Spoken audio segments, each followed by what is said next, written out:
welcome back to PSA TV. This is Wake Up Call here with me, Christy Callising. And joining me on set, I've got the second Deputy President General of the NUGFW, who is also a Central Executive Member of NATUC, yes. Mr. Clifton Simpson. Good morning to you. Good morning, Christy, and good morning to you, Trinidad and Tobago, and the members of the trade unions who frequent this station on a regular basis. Good morning, everyone. You must have, oh no, you may have run a little late. You'd have seen Mr. Ozzy Warwick on your way out. I saw him, I saw his back while I was coming up the street, yes. Yeah.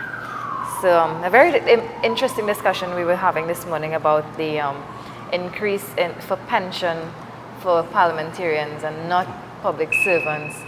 But I don't want to dive into that just yet. So coming out of Labor Day celebrations, we were just talking about casual you in your suit. How was it across in Tobago for you?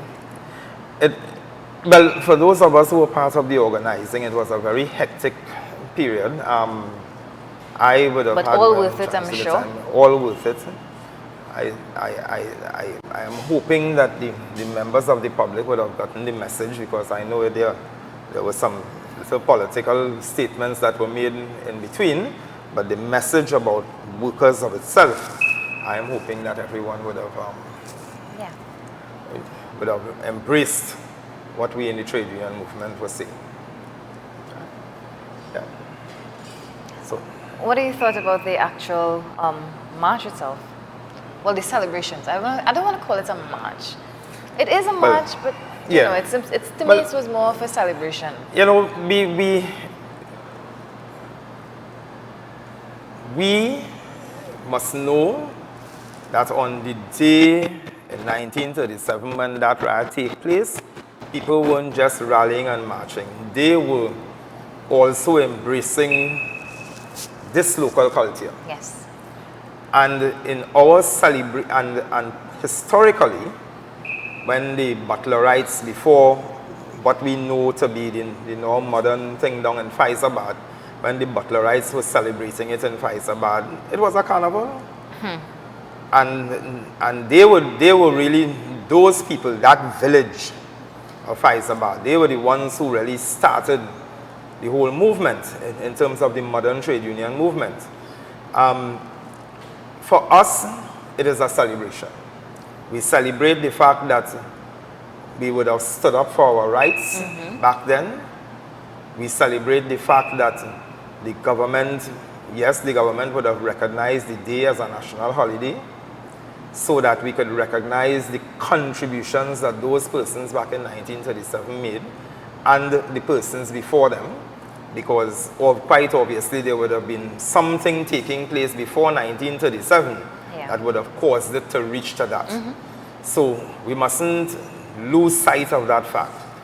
And we celebrate all the trade unionists, men and women, the families who would have made sacrifices so that we can stand here today and say we have a minimum wage, say that we have terms and conditions of employment that may not be the best, but favorably enough that we could embrace. And you'll continue to fight. Yeah, vacation with pay, sick leave with pay, because of a lot of the persons out there who tend to criticize us and make statements that we need to be more relevant or more relevant to the modern times, they forget that they themselves are enjoying benefits that the trade union movement would have fought for.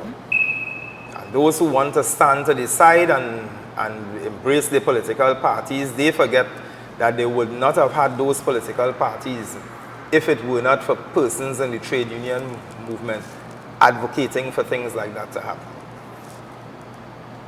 All right, so I know initially my question to you would have been your thoughts on the fact that the government has made a move to increase pensions for the upper heads, parliamentarians, judiciary members. What are your thoughts on that? I don't mind, to be honest with you. But if you have to do it, recognize that we here waiting longer than you. You all have already been enjoying certain benefits. But how could you rush to embrace that? You didn't have to get no actuary report or nothing like that, and you embraced it in terms of legislation. And you're taking your good time for years now to embrace the fact that daily rated workers need a pension plan in the public service. Yeah. You're taking your good time to embrace the fact that public officers, based on how, because the same disadvantage that you all claim that you had in terms of benefits of pension and whatnot is the same disadvantage that public officers have in the public sector. So if you're going to change the legislation, make legislation to cater for everybody one time. Embrace all. That's it. You all could take your pay increases, but recognize we are part of this system too, and you must increase ours too.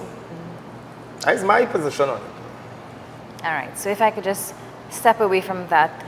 You all held a press conference yesterday to discuss the miscellaneous provisions or the local amendments reform bill. I know there were some concerns. I saw here where the President General, Mr. Street himself, was talking about the bill, and he said this bill, it will now empower councillors to determine who will be hired or fired. Yes, I'm sorry I did not work with the amendments this morning. So first of all, for those who may not know, can you give us a brief overview about the bill itself? Okay. We have what you call the Regional Corporations Act. Yes. Which was enacted over 20 years ago. When that act was incorporated, it embraced the fact that all the unions that were representing workers at the time would have continued to represent those workers. That is the first thing. There were slight amendments over the years, and I think in the last administration they would have made provisions for aldermen, a new set of aldermen to come into it and whatnot. Now you're going to fix the act further on the premise that you're reforming local government. The challenge that we're having is that while you're saying you're reforming local government, it seems as though the act caters more for isolating the unions who represent the workers in local government, and for giving more power to the councillors, which they have been, by the way, a lot of them were advocating for, and to, of course, pay them more money, and to provide for a pension for them also. Now, as it stands right now, councillors do not have the power to hire and fire. Right. What they intend to, based on what they're saying, is to give the councillors and the chairmen and the mayors and whatnot executive powers. And rather than to have a public servant be in charge of a particular department in the regional corporation, who is a public officer, they're now saying that they're going to have directors in charge of those things, and they're calling them divisions. Similarly to what they do in Tobago. Yeah. So our perspective is that they're now saying that in actually creating mini ministries. And by the wording of the act, they have now eliminated the Ministry of Local Government. All the authority and power that the council will have to do anything, they would have to go to the Minister of Finance, which gives even more power onto the Ministry of Finance. Yeah. And so in the corporation, you would now have a division for health, a division for roads, and so on and so forth. And the councillor, there will be a councillor in charge of that division. And below that councillor, you will now have a director in charge of that division and the staff below them. And overall, just like a body corporate, with divisions and departments and whatnot, and you would also have the chief executive officer, all of whom it appears as though they're going to be contracted workers. And you're giving the council the power to hire these people and the power to fire them. The only thing that it restricts the council with is to say, well, okay, we're going to pay you $100,000 a month or $20,000 a month. Yeah. Before the council could incur that expense, they must now go to the Minister of Finance to get permission to pay that amount.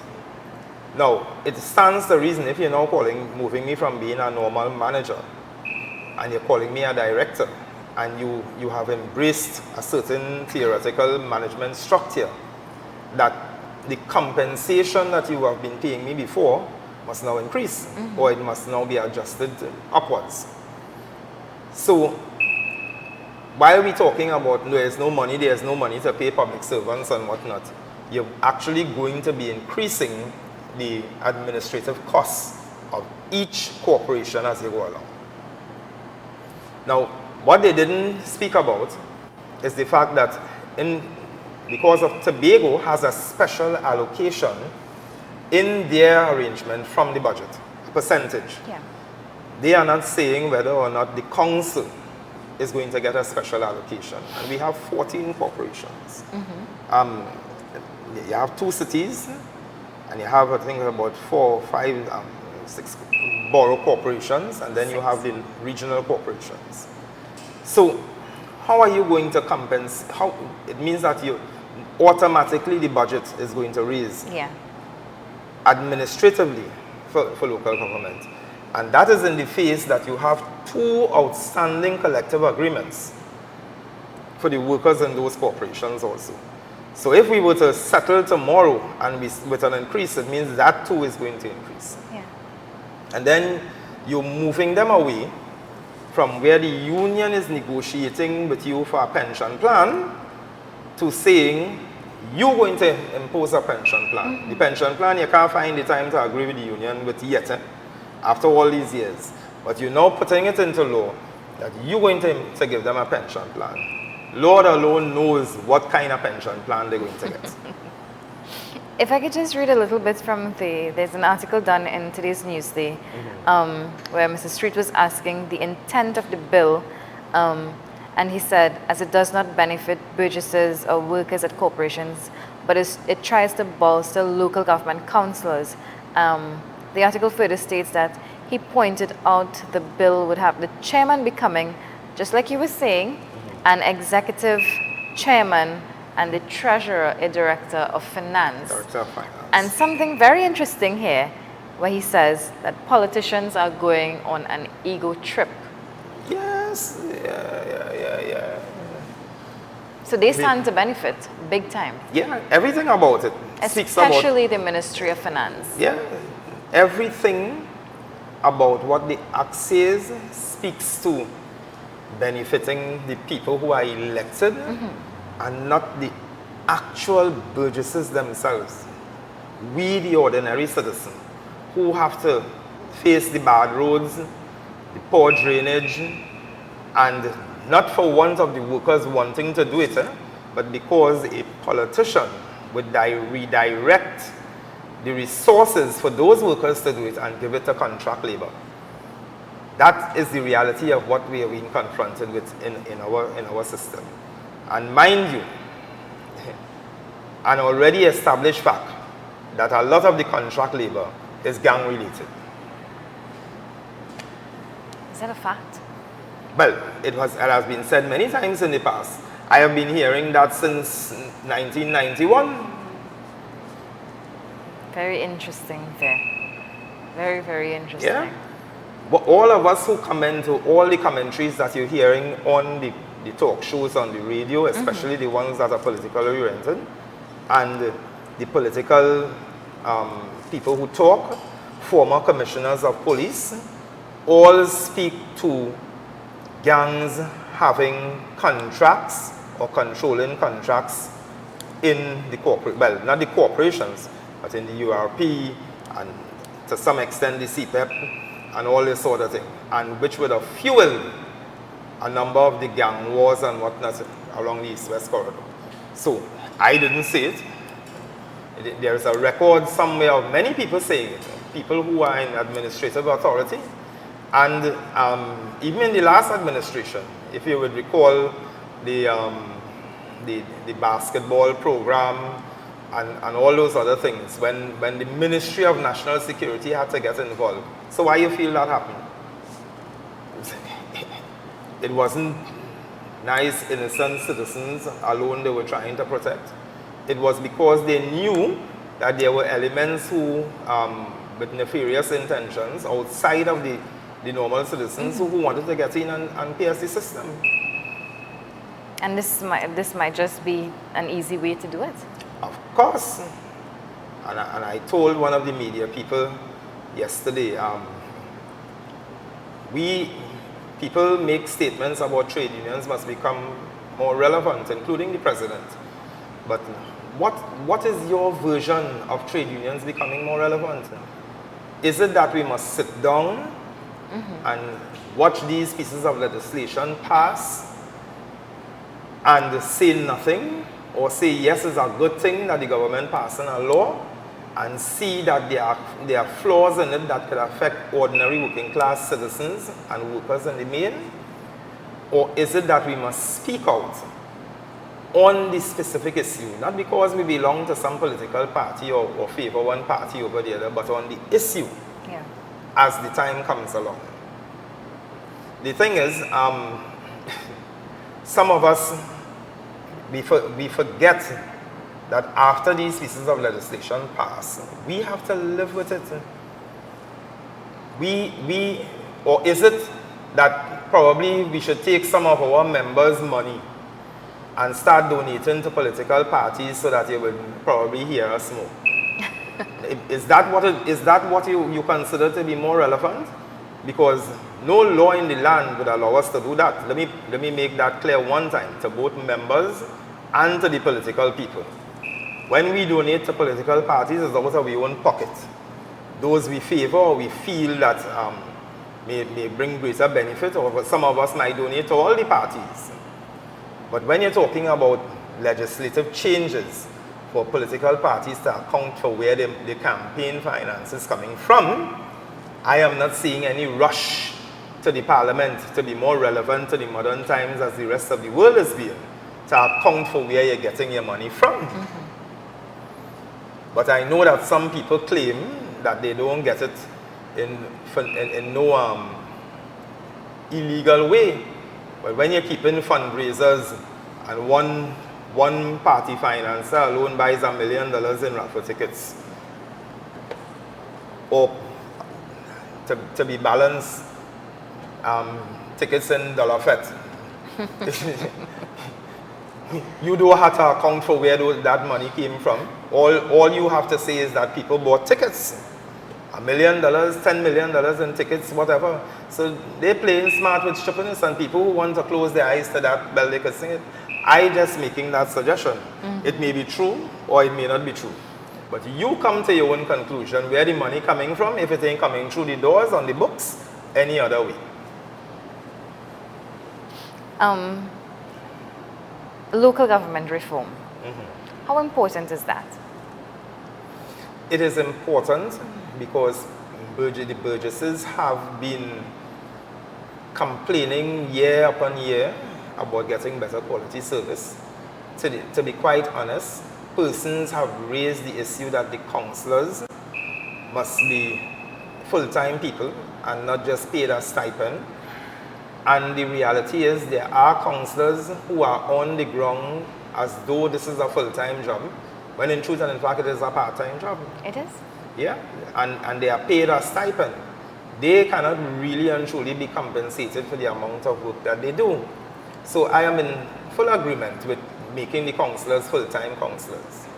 Where I differ is when you want to put executive powers in their grasp and to say that they could dictate who they will hire and who they will fire, and also to create their own structure, because the Act provides, that amendment provides all of that they create their own structure. The only thing is, before they could finalize that structure, they must now go to the Minister of Finance, who says, well, okay, I approve this structure or I don't approve this structure. Or I approve this expense for this person who you're going on hire, or I don't approve. That is the big difference. Whereas that is now something that is controlled by the Ministry of Local Government. Coming out of yesterday's press conference, what are some other key points that would have been discussed as it relates to the bill?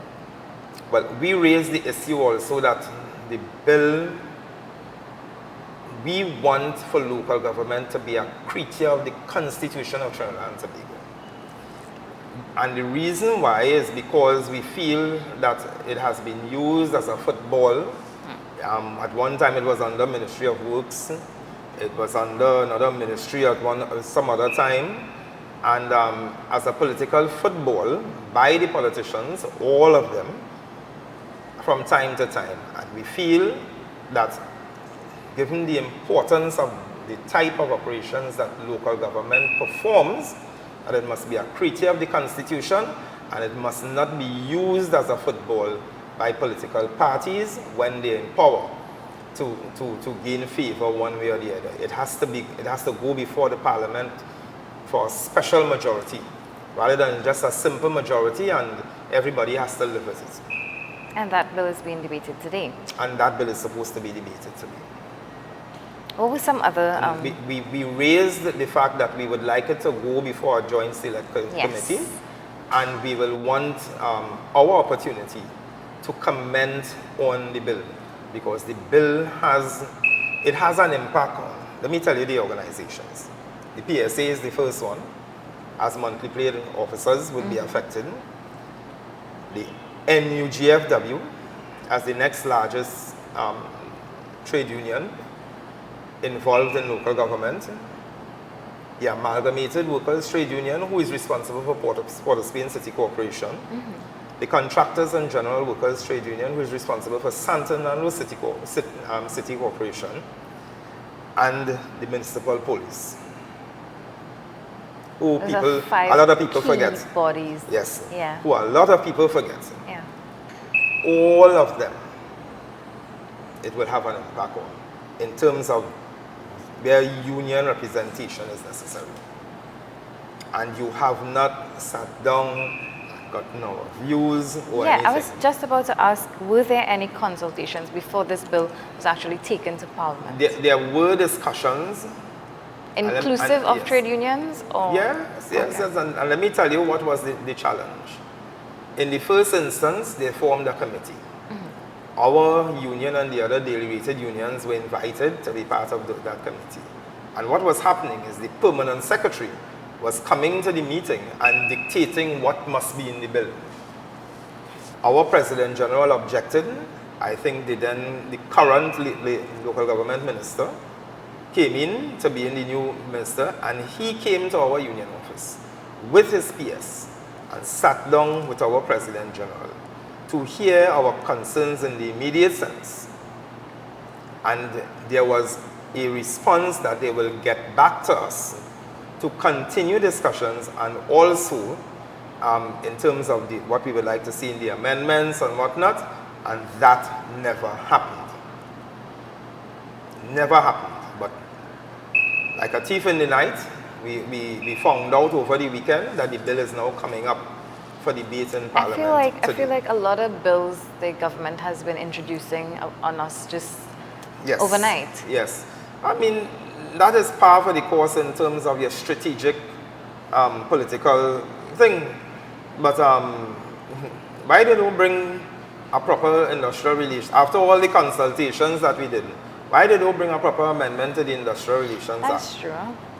The last big amendment that took place in terms of industrial relations, I have to be quite honest, was under the last administration, where the then Minister of Labour, MacLeod, would have brought the Masters and Servants ordinance and move it out of our law books entirely. We no longer have the burden of that piece of legislation over our heads as workers. And we've waited how many years to now Well, to do that? But I mean, I'm happy it's gone. But you know, the length of time Yeah, taken and that to do was that. existing since the early part of the 20th century. Where there were same riots, labor things, and they brought legislation to control workers and to say, listen, if your boss, well, then it was master, if your master says that you could go in the river and swim, whether you had a drown or not, you have to follow instructions. That was that act, that ordinance was removed from our books. And a lot of people didn't know that, because I've been hearing some people talking on the radio recently and thinking that it still exists. But it came off the books about 6 years ago with the last amendment to the Minimum Wages Act. Right? If we look at the Retrenchments and Severance Act, correct me if I have it wrong. Retrenchment and Severance Benefit. Benefit Act, yes. Any updates to it? Because I know there's been numerous calls for the act to be amended. Well, the minister had discussions and she had consultations. I did. Perhaps that is why the bills aren't coming. Yeah, and I have heard her say recently that she's just one person. So we can safely conclude, based on how her utterances is that are trying, but them capitalists and them in the cabinet, they're seeking to keep me down, but as part of a team, I can't talk loud. That is all I could conclude. I wouldn't accuse her of not doing anything because of seeing meetings taking place.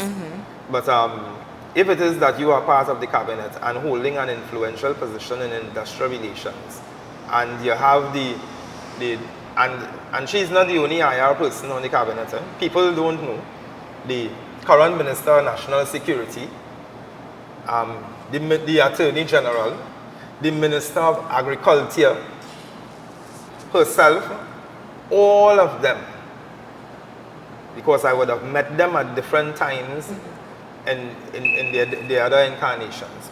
All of them have been part of the practice of industrial relations. So they know better. But it's just they're not. But they're not, I do not feel that they're being forceful enough in the cabinet to quiet the voices. I mean, I could forgive the other ministers who knew and who ignorant about the law and who would go based on what they feel a university professor teach them about capitalism and whatnot. So you know, they come in with blinkers. But you know what they're doing is wrong. And you're supposed to advise the Prime Minister and all others who seek to bring legislation that would oppress workers. Because here was the implication.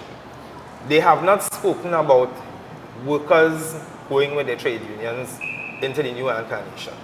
So what we could probably be facing is another Petrotron where you're actually saying, well, yeah, no union representative, you know, and them fellas have the power to hire and fire. So we fire in here because this incarnation ceases to exist, where it is headed. And they will determine how many of all you will come back to work in the corporations, politicians. So that is the implication. It is sad at the end of the day. It really is sad. Yes. And what makes it even more sad is that the Prime Minister came out from the Black Power. He was a part of the Black Power movement that would have helped together with the trade union movement to give workers more, working class people, a little more credibility and whatnot in this country. And for some reason, I don't know if it is still part of his thinking or mind, but for some reason, based on the decisions that they make, and even because it appears as though people say that he don't like opposition and he can't take criticism. It appears as though that he has turned his mind against standing up for working class people. When last was a meeting held between the Prime Minister and trade unions? Or was there ever? The last meeting I can recall was last year during the Petrotron debacle. The NATO was invited to be part of the discussions along with JTUM and OWTU and whatnot. I am aware that even in our organization, our President General would have approached the Prime Minister before, and the Prime Minister would have given, not no Cabinet Minister, the Prime Minister would have given our President General the commitment and the undertaking that he was going to meet with us to discuss the outstanding negotiations and the issue of our outstanding pension plan for daily rated workers. On the last occasion, when the Prime Minister invited us to our meeting, the President General went and the Prime Minister was absent.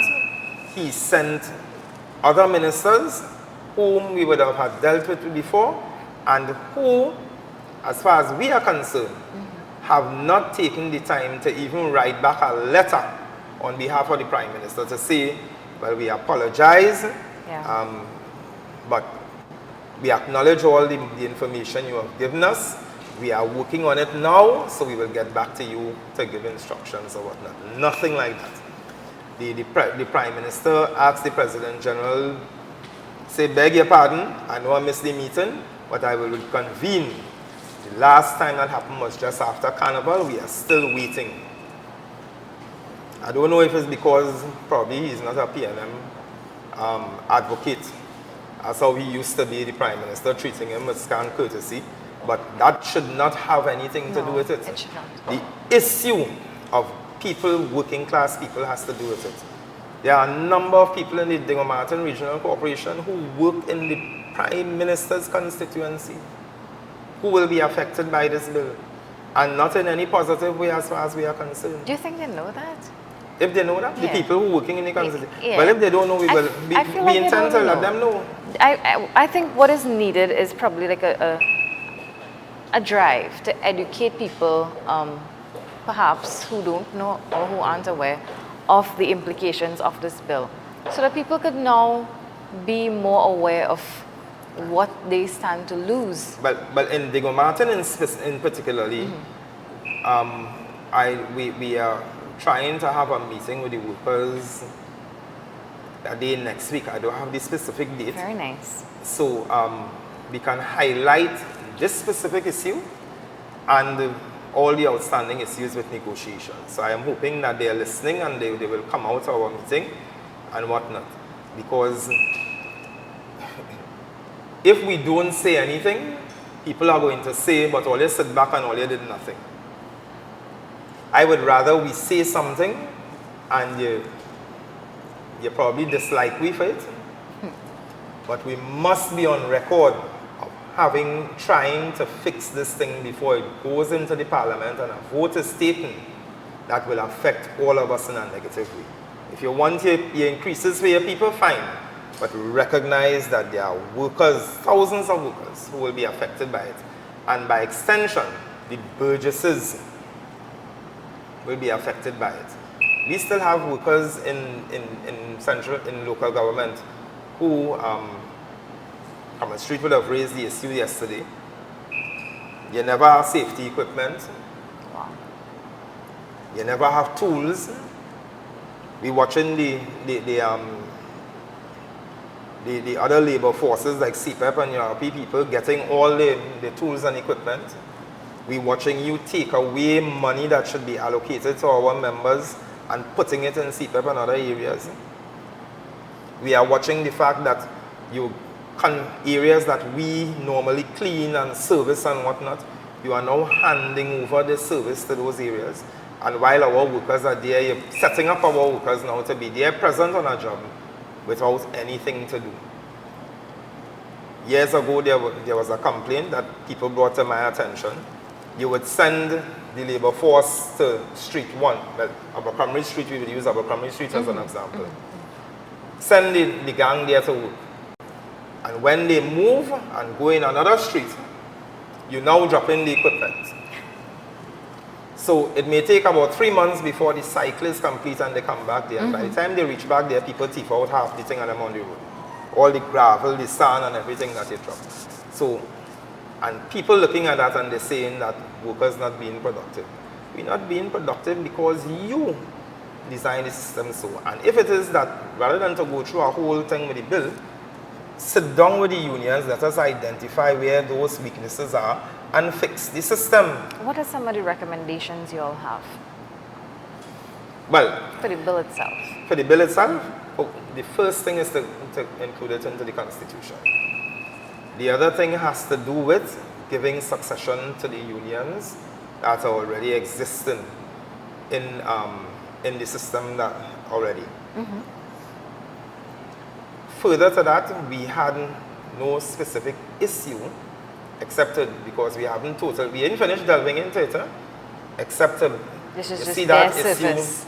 You see that issue of giving those councillors More executive power. powers? Remove that. That is going to especially cause the part some about problems. hiring and firing. Yeah. You can't have a councillor telling you who they could hire, who they could fire. Yeah. Bring a recommendation. We just carry recommendations for people who want jobs. In fact, some of the politicians just send the people by way.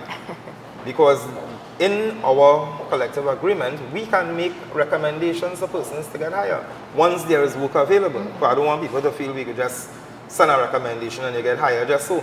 If there is work available, you're supposed to sit with us and get people. Recently, councillors in Diego Martin, because they're already trying to do their own things secretly, they went and they hired a whole bunch of people. And when they realized that they make a fundamental error, they wanted to send home the people. We the union who wasn't part of that over expenditure, had to come and try to fix that to make sure people continue to work. Fortunately, it's in the Prime Minister constituency. So they're still working.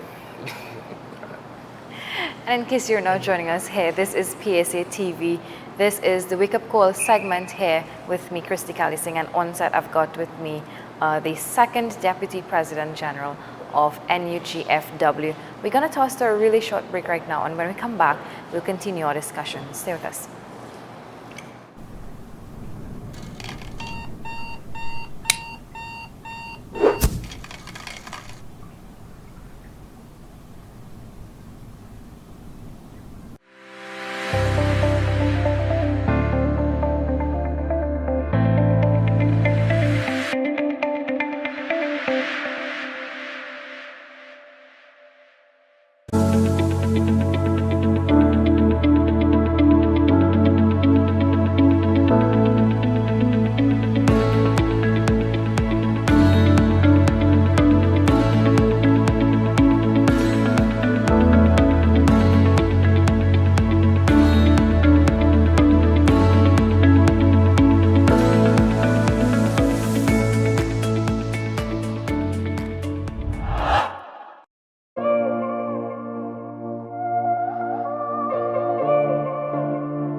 And welcome back to PSA TV. This is the Wake Up Call segment here, and I've been chatting with Mr. Simpson this morning.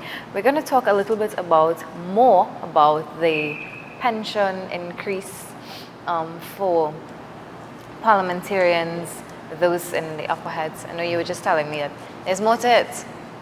Well, but in terms of, it's more in terms of our workers that we represent. In the local government reform legislation, there is, well, let me say it properly so that people would know, it's the Municipal Corporations Act that we're talking about, that the amendment, because some people may hear us saying local government and they will go and look for local government act. There is a provision for a pension plan for workers employed by the corporation. But what a lot of people don't appreciate is that while the parliamentarians' own is funded by the state, when workers are involved, we do not enjoy the type of benefits that as what executives would give themselves as pension plans, the remuneration packages that they would do. And more often than not, you have to take out your own pension plan or annuity plan and things. This amendment to the Municipal Corporations Act provides for a pension plan for the workers in the specific corporation. Now, here what is the challenge with that?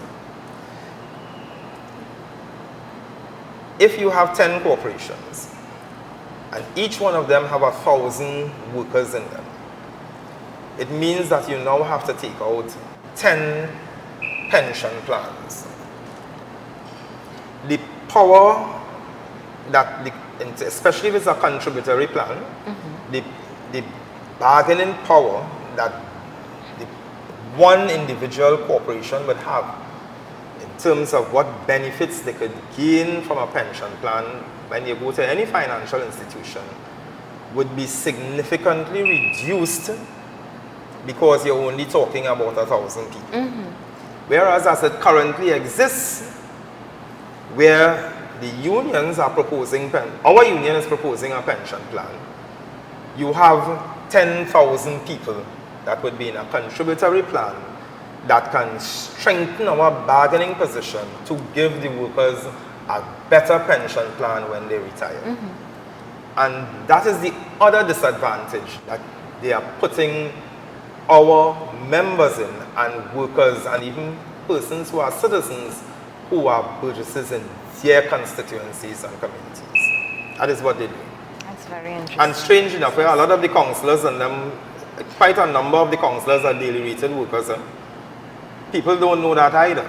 A number of them are they are daily rated workers.